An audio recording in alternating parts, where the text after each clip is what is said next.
Almost all denominations లో పాడుతూనే ఉన్నారు. అయితే ఆ పాట పాడుతున్నాడు.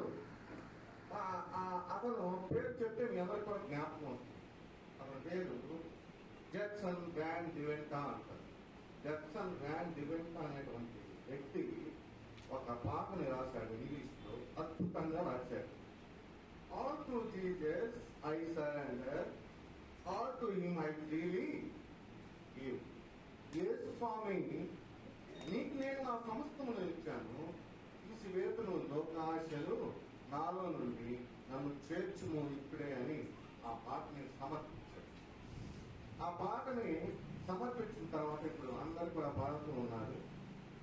ఆ పాట రాసిన ఆ పాట ఇక సమర్పించిన తర్వాత అతను సువార్తలో ఎదుగుతూ దేవుని యందు సువార్త చేస్తూ ఎన్నో ఆత్మలను రక్షించగలిగినటువంటి, ఎన్నో ఆత్మలను రక్షించి పూర్తిగా దేవునిలోకి వెళ్ళిపోయారు. ఎందుకు ఈ మాటలు చెప్తున్నా అంటే, దేవా నీవే నా స్వాస్థ్యము అన్నాడు. నీవే నాకు ఆధారము, నీవు తప్ప నాకు ఎవరు లేరు అని చెప్పేసి అతను ఇక ఆ రకంగా దేవునిలో ఆడబడ్డాడు. అయితే ఇక్కడ ఎందుకు దేవుణ్ణి స్వాస్థ్యంగా మనం ఎంచుకోవాలి? దేవుడు ఎలాంటి వాడు?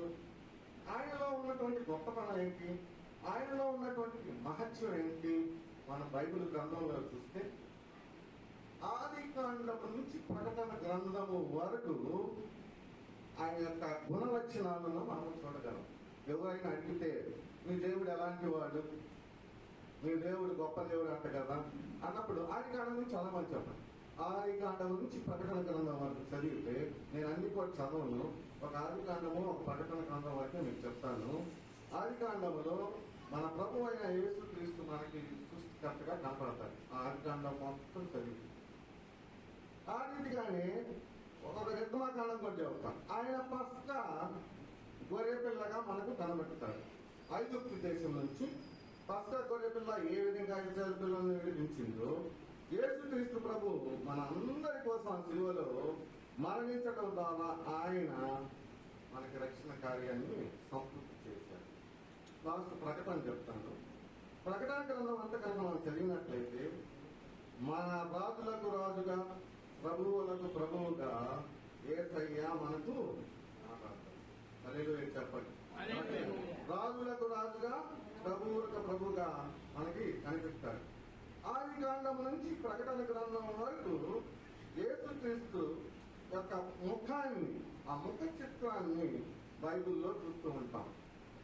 ఉదయకాలమని లేచి బైబిల్ చదువుకుంటే దేవుని చూసినట్టు, దేవుని ముఖాన్ని చూసినట్టు, ఆయన తెలిసినప్పుడు పొద్దున్నే కనుక మనం బైబిల్ కనుక చదివితే ఆ యొక్క ముఖ చిత్రాన్ని మనం చూడగలం. ఇంతవరకు ఈ లోకంలో ఉన్నటువంటి మనుషుల్ని సంపాదించుకోవటంలో, పాపంలో ఇరుక్కుపోవటంలో కానీ, బంధకాలలో బంధించబడటం కానీ, ఈరోజు యేసు ప్రభు హృదయంలో కనుక చేర్చడం ద్వారా, ఆయన నీ స్వారస్యంగా మలుచుకోవడం ద్వారా ప్రభువు నిన్ను బలపరిచి మహిమ కొరకు నిలబెట్టడానికి ఆయన ఇష్టపడుతూ ఉన్నాడు. ఎప్పుడైతే ఈ స్వాస్యము అంటే నువ్వే నా స్వాస్థ్యము, నీవే నా ఆధారము, నీవే దిక్కు ప్రభువా అన్నప్పుడు నీకు ఇచ్చేటువంటి వాగ్దానం ఏంటో తెలుసా? బైబిల్ గ్రంథం చూస్తే యెషయా గ్రంథము 57వ అధ్యాయము 15వ వచనంలో ఆ మాట రాయబడి ఉంది. యెషయా గ్రంథము 57వ అధ్యాయము 11వ వచనం.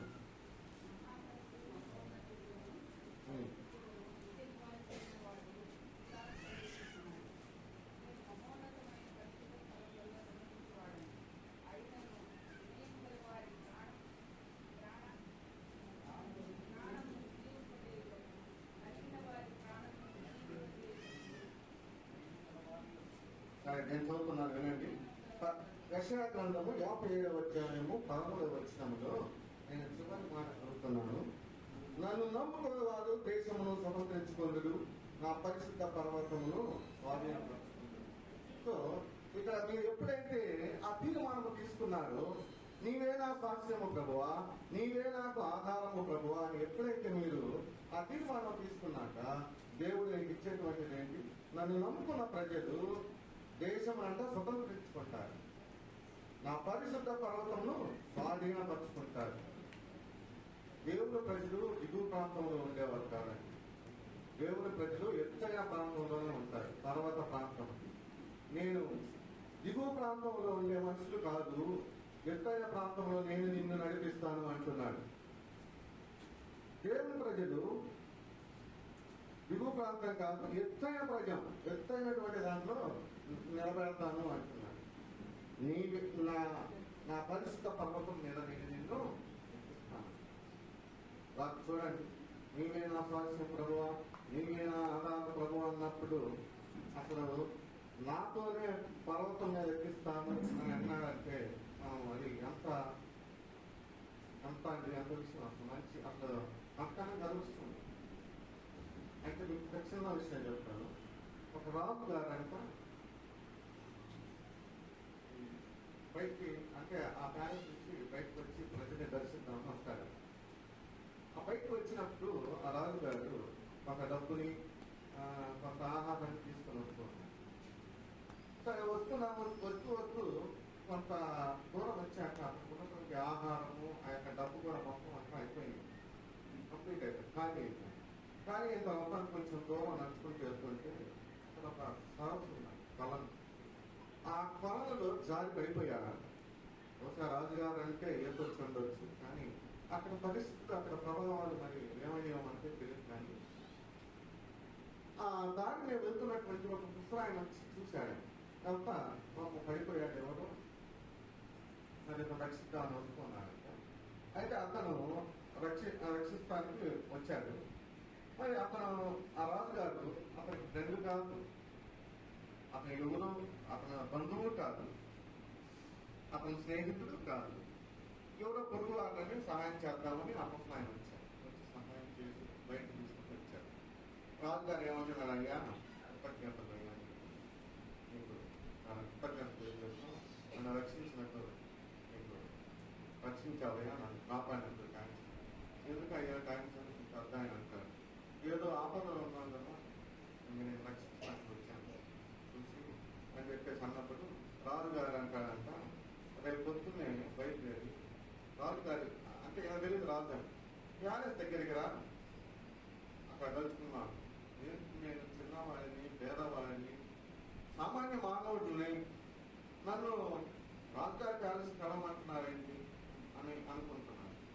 ఈ లోపల ఒక రింగు తీసిచ్చారు రాజుగారు, ఈ రింగు పెట్టుకుంటా, ఈ రింగు కనుక నువ్వు పెట్టుకొని వస్తే అక్కడ ఎవరైనా నిన్ను ఆపితే అక్కడ రక్షిత బట్టలు ఉంటారు, సామాన్య మానవులు ఎవరికో రాని. ఈ రింగ్ ఈ రింగ్ ఎప్పుడైతే నువ్వు చూపిస్తావో అప్పుడు నేను లోపలికి పంపిస్తారు. అనుమానంతోనే ఆ రింగ్ తీసుకున్నాడు, ఇంటికి వెళ్ళాడు. తెల్లవారి నెక్స్ట్ డే బయలుదేరాడు. అతను ఆ రింగ్ కూడా అనుమానంతోనే తీసుకొని వెళ్ళాడు. అక్కడికి వెళ్ళిన తర్వాత అక్కడ రాజభటులు నిలబెట్టారు. ఏమయ్యా ఎందుకు వచ్చావు నువ్వు, ఏం పనులు నీకు అంటే రాజుగారి కావడం అంటే సామాన్య విషయం కాదు, నువ్వు రాజుగారిని ఎలా కలుస్తావు, ఏది అపాయింట్మెంట్ ఏమన్నా ఉందా, ముఖ్యమంత్రి దగ్గరికి ఎలా అంటే అపాయింట్మెంట్ కావాలి, అపాయింట్మెంట్ లేదు మన లోపలికి వెళ్తాను లేదు. అదే రాజుగారిని కావాలంటే మీకు ఏమన్నా అపాయింట్మెంట్ ఉందా అంటే అప్పుడు రింగు చూపించాక లోపలికి వెళ్ళదు. 2వ గేట్ దాంట్లో 3వ గేట్ దాంట్లో నెక్స్ట్ అంతఃపురం దగ్గరికి వెళ్ళిన తర్వాత మళ్ళీ రాజు బట్ల ఆపేస్తాం. ఆ తర్వాత ఏంటయ్యా ఎందుకు వచ్చావు రాజుగారికి కలవాలి, అది ఎంత దూరం నువ్వు ఎలా వచ్చావు అని అడిగినప్పుడు ఆ రింగు చూపించినప్పుడు లోపలికి తీసుకెళ్తే ఆ అంతఃపురంలోకి లోపల వీళ్ళే తీసుకొని వెళ్తారు. బట్టలు తీసుకెళ్ళిన తర్వాత రాజుగారి సింహాసనం మీద కూర్చొని ఉంటాడు. కూర్చున్న తర్వాత ఇతను పెద్ద ఆయన వచ్చిన తర్వాత ఏంటి ఇక్కడ నిన్న ఉన్నటువంటి ఎవరో ఉన్నారే అని అనుకున్నప్పుడు రాజు నిన్న మనం కలుసుకున్నాం కదయ్యా, నిన్న చెరువులో నువ్వు నన్ను కాపాడావు కదా, నేను రాజుగారని కనుక అక్కడ నీకు చెప్పున్నట్లయితే నువ్వు నమ్మేవాడివేనా అంటే, నువ్వు నమ్మేవాడివేనా అని చెప్పేసి రాజుగారు అక్కడే ఉంచుకొని జీవితాంతం ఎక్కడే ఉంది. నేను చిన్న సహాయం అడిగిస్తారేమో అని అనుకున్నా, కానీ ఇంత పెద్ద సహాయాన్ని ఇచ్చారయ్యా అని చెప్పి కృతజ్ఞతలు ఇదంతా నేను ఎందుకు చెప్తున్నానంటే, ఈ సంఘంలోనికి రావటానికి, మన సంఘంలోనికి రావడానికి మనకు ఏ అర్హత లేదు. ఉందా? ఏమైనా అర్హత ఉందా?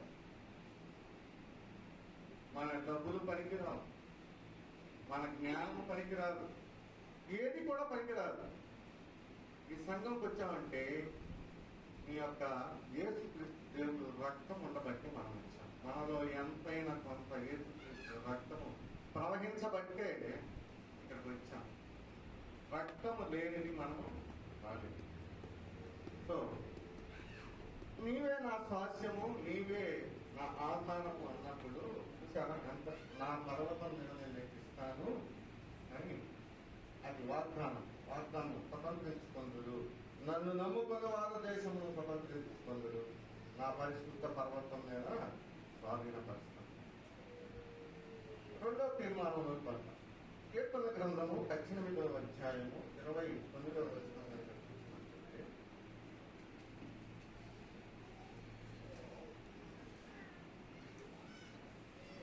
నేను చూస్తాను చూడండి.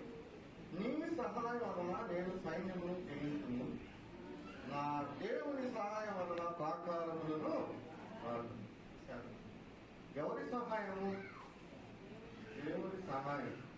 ఇప్పుడు మనం ఇక్కడికి వచ్చామంటే దేవుని సహాయం అయినా. ఇప్పుడు మనం ఇక్కడికి వచ్చి మేలులు పొందిన వాళ్ళు ఎవరు చెప్పండి? దేవుని సన్నిధానానికి వచ్చి మేలులు పొందిన వాళ్ళు ఎవరో చెప్పండి. ఇక్కడికి వచ్చి నేను మేలులు పొందలేదు అనే చరిత్రలో ఎత్తుకోలేదు. దేవుని దగ్గరికి వచ్చినప్పుడు నేను మేలు పొందలేదు అనేటువంటి వాళ్ళు ఎవరైనా ఉన్నారా? ఎవరు లేరు. దేవుని సహాయం వల్లనే సైన్యమని చేస్తాను. సైన్యం అంటే ఎవరు? ఆర్మీ. ఎంతైనా ఆర్మీని నేను జయిస్తాను అంటున్నాడు. సైన్యంలో ఒకటినా? వాళ్ళ హెడ్నా? సైన్యాన్నే జయిస్తాను అంటున్నాడు. మనకి ఎవరి వల్ల కలుగుతుంది? దేవుని వల్లనే ఆ సహాయం మనకి కలుగుతుంది. సో దేవుడికి ఒక బిరుదున్నది. ఆ బిరుదు ఏంటంటే ఎబినేజర్. ఎజర్ అనగా సహాయకుడు, సహాయము చేసేవాడు. ఎబినేజర్ అనగా సహాయం చేసేవాడు. సో నా దేవుడు నాకు సహాయం చేశాడు. దాన్ని కూడా దేవుడి సహాయం అంటే కొనుక్కుంటాను. ఏదైనా ఎక్కువగా దాన్ని ప్రార్థనలో దొరుకుతాడు. ఎన్ని యుద్ధాలు వచ్చినా ఏది వచ్చినా కూడా ప్రార్థన వల్ల జయించగలుగుతాడంట. దావీదు యెరూషలేములో సింహాసనం కట్టాలని డిసైడ్ అయ్యారు.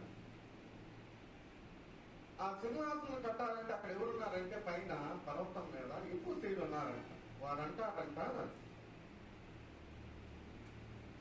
వారు అదే ఇక రానికుండా వాళ్ళని ఆపటం అని చెప్పి ఆపేవాళ్ళు. సరే, అయితే దావీదు 7 సంవత్సరాలు హెబ్రోన్లోనే ఉండిపోయాడు. ప్రార్థన చేసుకుంటున్నాడు, బయటికి వస్తున్నాడు. ప్రార్థన చేస్తున్నాడు, బయటకు వచ్చి అయ్యా ఎత్తైన కొండకు నన్ను ఎక్కించవా ప్రభువా అని ప్రార్థన పాడుకుంటూ ఉంటాడు. అయితే ఎక్కువ ఒక లెక్క రాస్తాడు. ఏమనంటే నేను వస్తున్నాను అని చెప్పి లెక్క రాస్తాడు. వీళ్ళు ఏమంటారంటే వస్తే రా. మా ప్రాంతంలో ఉన్నటువంటి గుడ్డివారు ఇది మా ప్రాంతంలో ఉన్నటువంటి గుడ్డివేరు నీ మీద విజయం సాధిస్తారంట.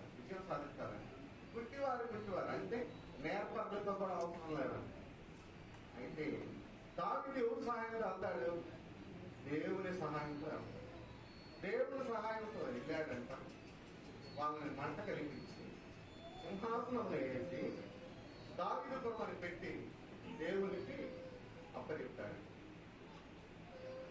అంత దేవుని సహాయం లేకుండా మనం ఏం చేయలేము. జయం పొందడానికే దేవుడు మనల్ని నియమించాడు. నన్ను నిన్ను నియమించినందుకు జయము పొందడానికే. ఇప్పుడైతే మనం ఇలాంటి తీర్మానాలు తీసుకుంటాము, అప్పుడు దేవుడు ఇచ్చేటువంటి వాగ్దానాలు ఏంటంటే యెషయా గ్రంథము 57వ అధ్యాయం 17వ వచనం చూస్తే,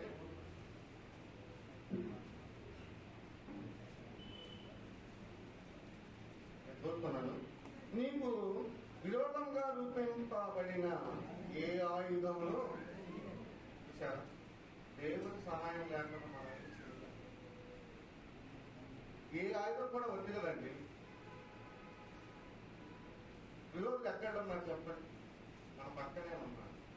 మన పక్కనే విరోధులు మన ఆఫీస్తోనే ఉన్నారు, మన చుట్టూ ఉన్నారు. విరోధులు లేని ప్లేస్ ఎక్కడా లేదు.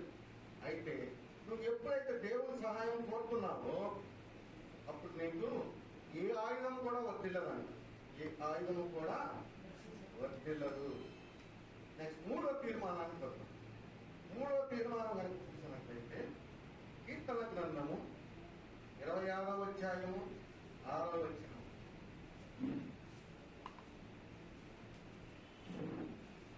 యెహోవా, నేను చదువుతున్నా, యెహోవా నీ బలిపీఠము చుట్టూ ప్రదక్షిణము చేయుదును. చూడండి, నీ బలిపీఠము చుట్టూ ప్రదక్షిణ చేయదు. మనం ఎప్పుడైతే బలిపీఠం దగ్గరికి వచ్చి మొర పెడతామో, ఎప్పుడైతే మనం బలిపీఠం దగ్గరికి వచ్చి అంటే బలిపీఠం అంటే ప్రదక్షిణ చేయటము అంటే మనం గుళ్ళో 7 సార్లు మొక్కుకొని 77 సార్లు మొక్కుకొని ప్రదక్షిణ చేస్తూ ఉంటారు.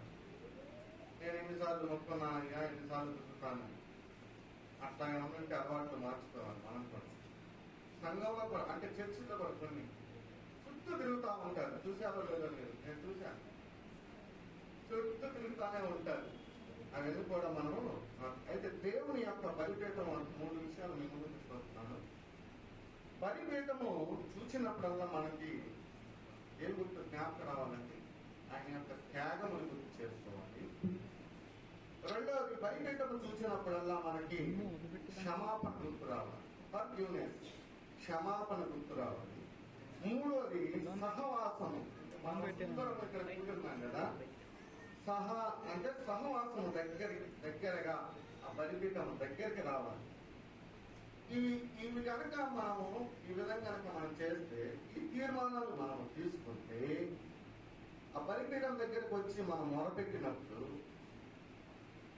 మీకు నెక్స్ట్ వాగ్దానం ఏమొస్తుందో చెప్తాను. అలాంటి తీర్మానం కనుక మనం తీసుకుంటే ఇచ్చేటువంటి వాగ్దానం దేవుడు మనం పొందుకోవాల్సినటువంటి మేలులు కీర్తన గ్రంథము 84వ అధ్యాయము 3వ వచనంలో రాయబడి ఉంది. నీ బలిపీఠము నొద్దకే పిచ్చుకలకు నివాసము దొరుకును. పిచ్చుకలకే నివాసం ఉందండి బలిపీఠం దగ్గర, మనకుంటుందా? కింద రాశారు ఇంకా సార్ చదివించండి. నీ బలిపీఠము నొద్దకే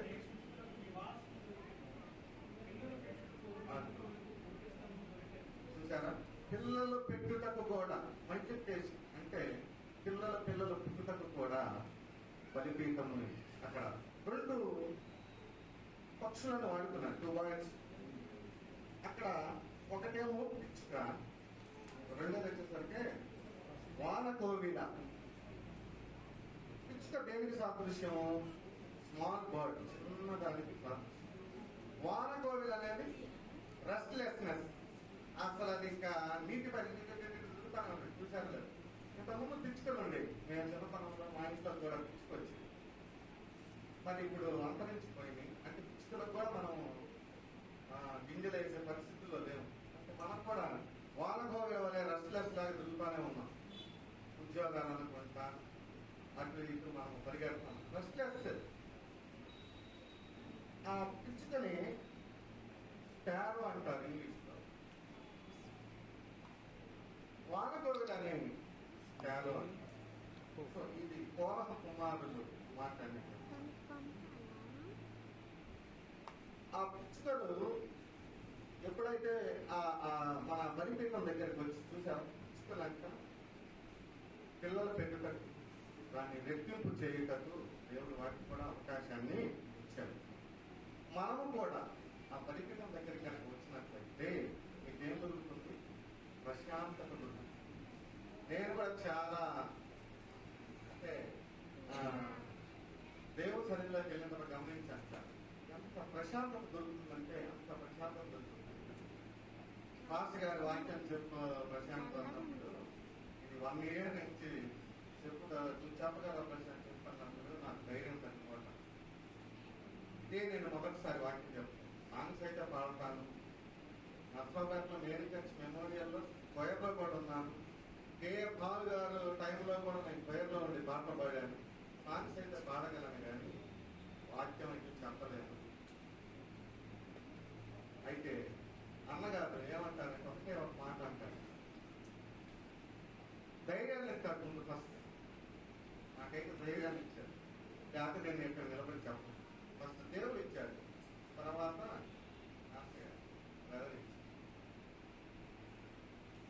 తర్వాత సంఘం కూడా ప్రార్థించిందని నేను నమ్ముతున్నాను. ఈ వాక్యం ఇంతవరకు చెప్పినటువంటి వాక్యం మన హృదయంలో భద్రపరుచుకుంటున్నాను. అందరూ కూడా ఈ వాగ్దానాలను నెరవేర్చాలని కోరుతున్నాను. మొదటి తీర్మానం ఏంటి? మొదటి తీర్మానం ఒకసారి చెప్పండి. మొదటి తీర్మానం నీవే నాకు స్వాస్యము ప్రభువా అన్నప్పుడు వాగ్దానాలు ఏమిచ్చారు? పర్వత శిఖరముల మీద నేను ఎక్కిస్తాను. రెండోది వచ్చేసరికి రెండో తీర్మానం ఏమన్నారు? నా దేవుని సహాయం అనేటువంటి తీర్మానం నువ్వు ఎప్పుడైతే తీసుకున్నావో అప్పుడు నీకు ఇచ్చినటువంటి వాగ్దానం ఏంటి? ప్రాకారములు. నెక్స్ట్ మూడవ తీర్మానము, ఈ బలిపీఠం దగ్గరికి ఎప్పుడైతే వస్తావో అప్పుడు నీకు ఇచ్చిన వాగ్దానం ఏంటి? ఇచ్చుటకు నివాసము, పిల్లలను ఎట్టుటకు ఇంటి స్థలాన్ని ఇచ్చి రెట్టింపు చేయుటకు మల్టిప్లై. ఈ వాక్యము నాకు ఇచ్చినటువంటి దేవనా దౌర్యుడికి, మాస్టర్ వినయ్ గారికి, మేడం గారికి, సంఘ పెద్దలకు, సంఘ విశ్వాసులకు, పిల్లలకి అందరికీ నా వందనాలు. Thank you.